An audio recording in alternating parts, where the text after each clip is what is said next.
বাইচে আছি? হ্যাঁ, আমার ছোট ছেলে ইমরান তো বাইচে আছে। আমরা বাইচে থাকতে আমার বৌমার আপনি নিয়ে যেতে পারবেন না, আর অন্য কোথাও তো বিয়ে দিতে পারবেনই না। তা ওই ভাইজান ভাবির অনেক ভালোবাসতো, ভাবির এই বাড়ি থেকে নিয়ে অন্য কোথাও বিয়া দিয়েন না। ভাবি যদি এই বাড়িতে থাকে তাহলে আমার কাছে মনে হইব আমার ভাইজানও আছে। কিন্তু আমার মাইয়া এই বাড়িতে থাকলে আশেপাশের মানুষ তো তারে বিধবা কইব, অপয় কইব, অলক্ষী কইব। এই সমাজে কুকুর বিড়ালের দাম আছে, কিন্তু বিধবা মাইয়া গো কোনোই দাম নাই। বিয়াই, আজকে আপনি বাইসে আছেন, আপনি যখন চলে যাবেন তখন আমার মেয়েটারে কে দেখবো? ইমরান এখনো বিয়া করে নাই। ইমরা যখন বিয়া করব তার বউ তো এই বাড়িতে আইসা আমার পরিচয় এসে থাকবো। ইমরানের বইয়ের পরিচয়ে এই বাড়িতে থাকবো।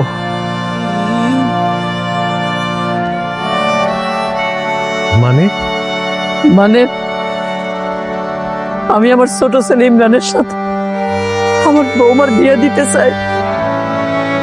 আমার বৌমা যতদিন বাইসা থাকবো এই বাড়িতে ইমরানের বইয়ের পরিচয়েই থাকবো। আল্লাহর দোহাই লাগে আম্মা, আপনি এই কথা কইেন না আম্মা। আমি আমার স্বামীরে খুব ভালোবাসি। আমার স্বামী ছাড়া অন্য কোনো পুরুষের কথা বিয়ে করা তো দূরের কথা, আমি ভাবতেও পারুম না। আর তাছাড়া ইমরান আমার দেবর, এটা সম্ভব না। এটা সম্ভব না। কোনোদিন তুমি মরে যাবা এই কথা আমার সামনে কইব না। কমো না বাবা, কমো না। কিছু হয়ে গেলে আমি বাঁচব না। না, আমি কিচ্ছু কমো না। আমার সবিক মেয়ে, আমার সবিক রে মারাই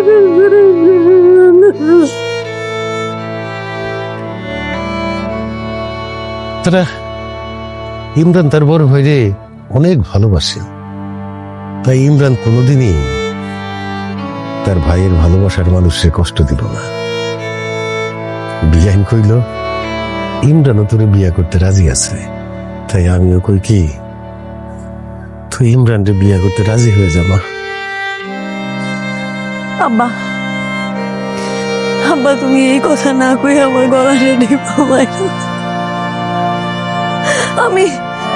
আমারে তুমি আর যা খুশি কও, কিন্তু আর একটা বিয়ে করতে কইও না। আমি আমার স্বামীর জায়গাটা অন্য কাউরে দিতে পারুম না আব্বা। আর যদি আমি তোমাদের উপর এতটাই বোঝা হয়ে যাই, তাহলে আমার যেদিকে দুই চোখ যায় আমি চলে যাবো। আমি রাস্তায় থাকবো, আমি গাছতলায় থাকবো, আমি ভিক্ষা করে খাবো আব্বা। আমার তো বিয়ে করতে করো না। আমারে তুই যে কথাগুলি কইলি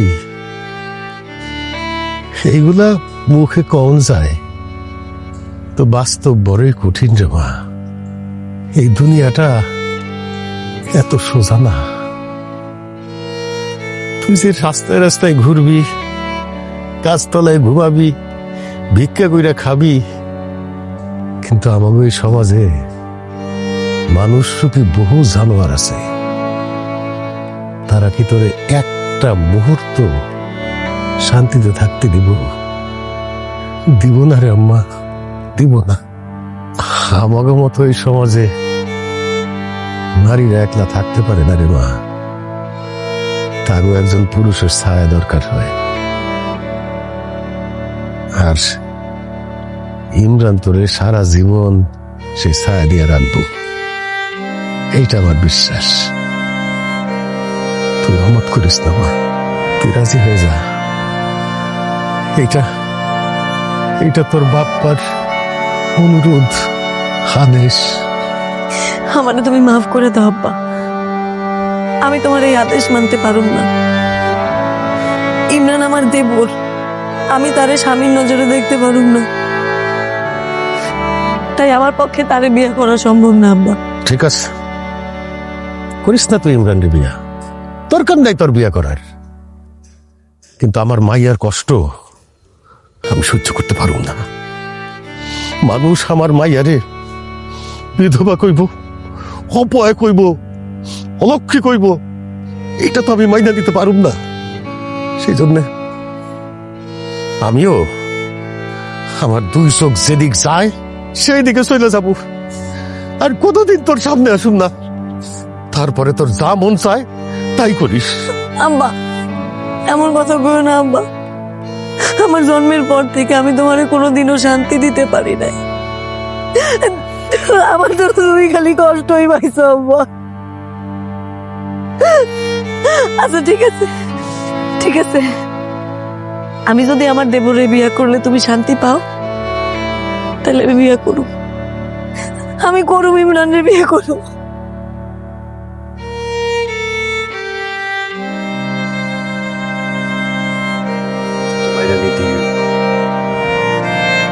জানো, আমি আমার স্বামীরে খুব বেশি ভালোবাসি।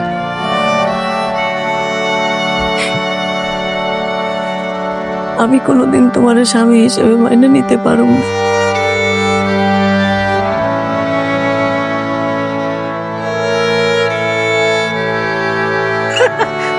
ইমরানে যাইতেছে আমার ছায়া রয়েছে। কিরে জাহিদ, আমার দিকে হাসতেছিস কেন? তোরে দেখে হাসতেছি কারণ তোর মতো বোকা বলো দুনিয়াতে আর একটাও নাই। আমি আবার কি বোকামি করলাম? কি বোকামি করছস তুই বুঝোস না? হ্যাঁ, বোকা যদি নাই হইতি, তুই অবিবাহিত একটা পোলা হইয়া তুই ভাবির মতো একটা সেকেন্ড হ্যান্ড মালটা বিয়ে করছস কে? খবরদার জাহিদ, আমার ভাবিরে নিয়ে একটা উল্টাপাল্টা কথা বলবি না, তাহলে কিন্তু খুব খারাপ হয়ে যাইব। তুই তোর ভাবিরা নিয়ে উল্টাপাল্টা করতে পারবি, আর আমরা উল্টাপাল্টা কোনো কথাই করতে পারবো না। আমি আমার ভাবিরে বিয়ে করছি, বিয়ে একটা পবিত্র সম্পর্ক, উল্টাপাল্টা কাজ কি করলাম আমি? বিয়া করা পবিত্র জিনিস, এটা ঠিক আছে, কিন্তু ধরা পড়ে বিয়া করা এই জিনিস কিন্তু ঠিক না। এটা অন্যায়, পাপ। পাপ ধরা পড়ে বিয়ে মানে? ইসি রে চাচা দেখেন, মনে হয় যে ভাজা মাছটা উল্টায় খাইতে পারে না, কিচ্ছু জানে না, কিচ্ছু বোঝে না সে। তুই যে তোর ভাবির লগে হাতে নাতে ধরা পড়ছ, তোর মা যে তোর ভাবির লগে তোর বিয়া পড়াই দিছে, জানি না মনে করছস কিছু? হ্যাঁ, তোর ভাবির লগে তো তোর অবৈধ সম্পর্ক আসিল বইলাই তোর ভাই যাই না, এটা আত্মহত্যা করে মরে গেছে। কি কথা লুকে তার জীবনে? হ্যাঁ, এটা সত্য ঘটনা। হারামির বাচ্চা, তুই আমার ভাবি আর আমার নিয়ে মিথ্যা অপবাদ দেস। আজকে তোর আমি জানি ভাই।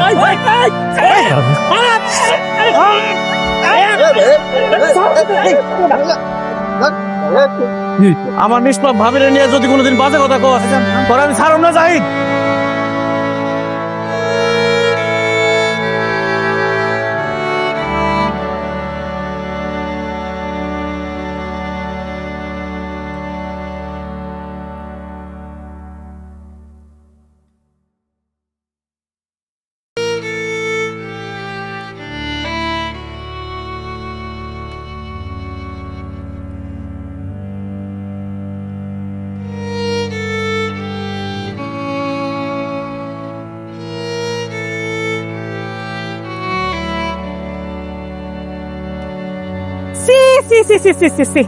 সাত সকালবেলা কাল লাগে দেওয়া হয়ে গেল, এখন তো মনে হইতেছে আমার সারা দিনটাই খারাপ দেখবো। ঠিকই কইছেন ভাবি, আইছিলাম তো পুকুরে গোসল করতে, দেওয়া হয়ে গেল অলক্ষীর লগে। এখন তো আমার পুকুরে নামতে ভয় লাগতেছে, পানি তো ডিপো যদি মরে যাই। ভাবি, আপনারা কি আমারে দেখা সিসি করতেছেন, অলক্ষী কইতেছেন? এটা তো আপনি ছাড়া আর কেউ নাই, আপনারই কইতাছি। আমি কি করছি ভাবি? আমারে কেন আপনারা এইসব কথা কইতেছেন? দেখছেন, মনে হইতেছে ভাজা মাছটা উল্টায় খাইতেছে না, সে কি করছে সে নিজেই জানে না। হ্যাঁ, আপনি যে আপনার স্বামীরে খুন কইরা আপনার দেবরের বিয়া করছেন, কি মনে করছেন আমরা জানি না? আমরা সবাই সবকিছু জানি। আপনি এসব কি কইতেছেন ভাবি? আমি আমার স্বামীরে খুন কইরা দেবরে বিয়া করতে যামু কেন? আমার স্বামী তো বিদেশে অ্যাক্সিডেন্ট কইরা মারা গেছে। জি না, অ্যাক্সিডেন্ট করে মারা যায় নাই, আপনার জামাই বিদেশে আত্মহত্যা করছে। আপনাকে কি মাথা খারাপ হয়ে গেছে? সে আত্মহত্যা করতে যাবো কেন? কারণ আপনার লগে যে আপনার দেবরের একটা অবৈধ সম্পর্ক আছে, এইটা আপনার জামাই যাই না গেছিল। আল্লাহর দোহাই লাগে ভাবি, আর যাই কোন এই কথা কইেন না, আমারে মিথ্যা অপবাদ দিয়েন না। আমার দেবরের লগে আমার বিয়ার আগে কোনো সম্পর্ক ছিল না। দেখছেন, চোরে কোনদিন চুরি করে স্বীকার করছে? এই, আপনার দেবরের লগে যে আপনার বিয়ার আগের থেকে সম্পর্ক ছিল, এটা কি আমরা জানি না? আমরা জানি। আপনি তো আপনার দেবরের প্রেমে একদম হাবুডুবু খাইতেছেন। আপনি তো উঠা পড়া লাগছিলেন তারে বিয়া করার লাইগা। হেললিগা রাতের বেলা দেবরের লাগে হুইয়া থেকে আপনি আপনার স্বামীরে ভিডিও কল দিচ্ছেন। বেচারা এগুলো সহ্য করতে পারে না, কষ্টে আত্মহত্যা করছে। আমি তো কমি, এটা আত্মহত্যা না, এটা হচ্ছে একটা খুন। আপনি আপনার স্বামীরে খুন করছেন, এটা অসভ্য ইতর চরিত্রহীন মহিলা কোথাকার। আমি চলেন তো।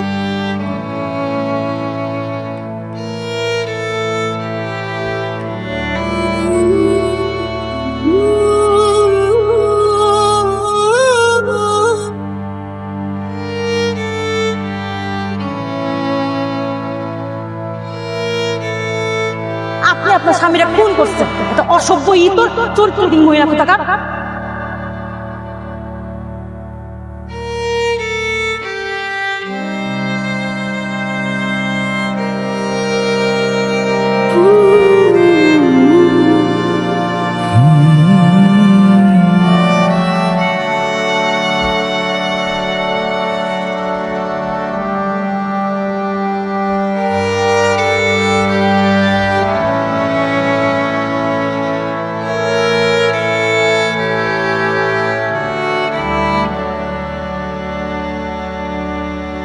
ইমরান, এত রাইতে বাইরে বসে আছিস কেন? ঘুমাবি না? ঘুম আসতেছে না। ঘুমা। ঘুম আসতেছে না কেন? কি হয়েছে? কি হয়েছে তুমি জানো না? আমি বাজারে যাইতে পারি না, বাইরে বাইর হইতে পারি না। মানুষ আমার নিয়ে হাসাহাসি করে, আমার নিয়ে আজে বাজে কথা কয়। কয় আমি নাকি বোকা, আমার মতো বোকা নাকি দুনিয়াতে আর একটা নাই।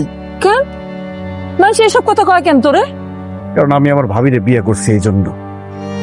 আমার সাথে নাকি ভাবির সম্পর্ক আছে, আমার সাথে নাকি ভাবির প্রেম আছে, আর সেই কারণে আমার ভাইজান নাকি বিদেশে আত্মহত্যা করছে, তার নাকি রোড অ্যাক্সিডেন্ট হয় নাই। বা এইসব কথা আমি আর সহ্য করতে পারতেছি না, আমার ভালো লাগতেছে না।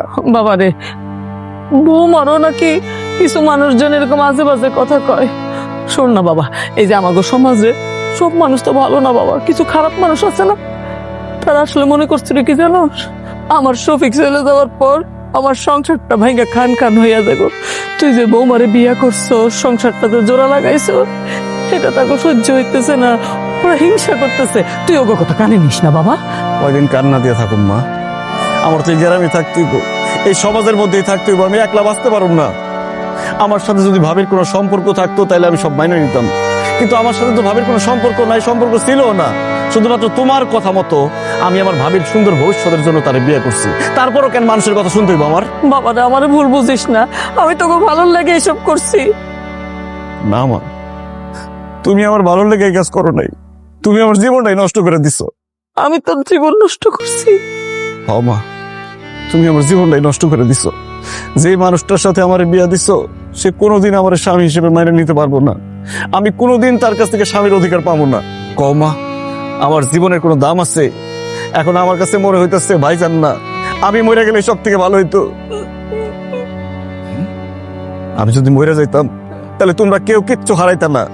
ভাবির স্বামী থাকতো, তোমার সন্তান থাকতো, কিন্তু ভাইজান মরে যায় ভাবির সাথে আমার বিয়ে দিয়ে, না ভাবি সুখী আছে না আমি সুখী আছি।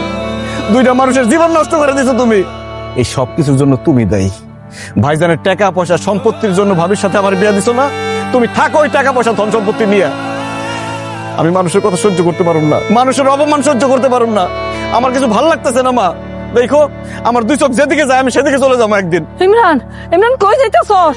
অনেক রাত হইছে ইমরান।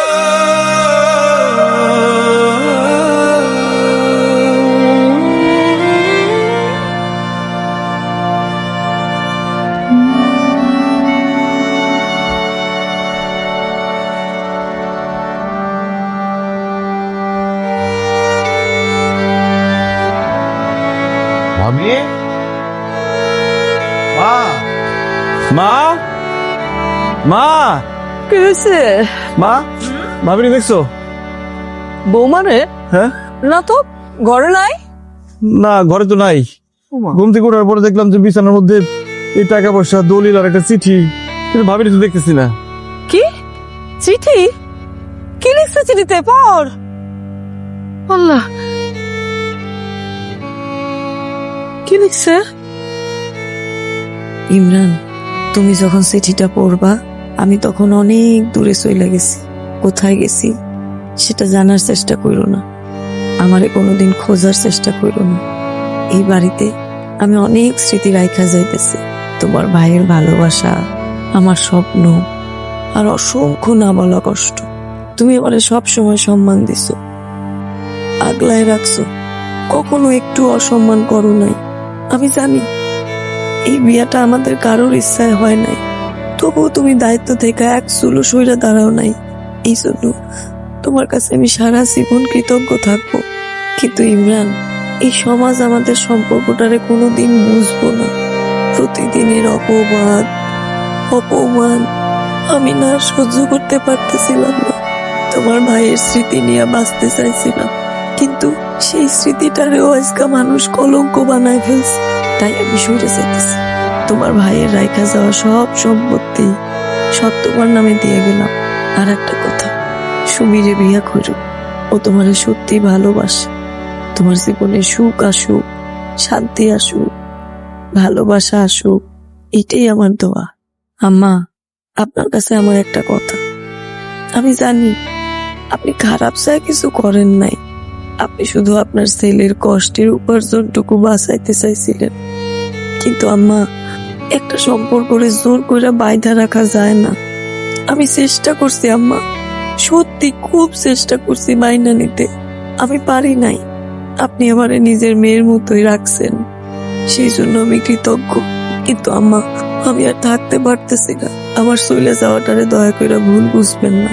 আমি কারো ক্ষতি করতে চাই না, কারো জীবনে বোঝা হয়ে থাকতে চাই না। আমারে মাফ করে দিয়ে আম্মা।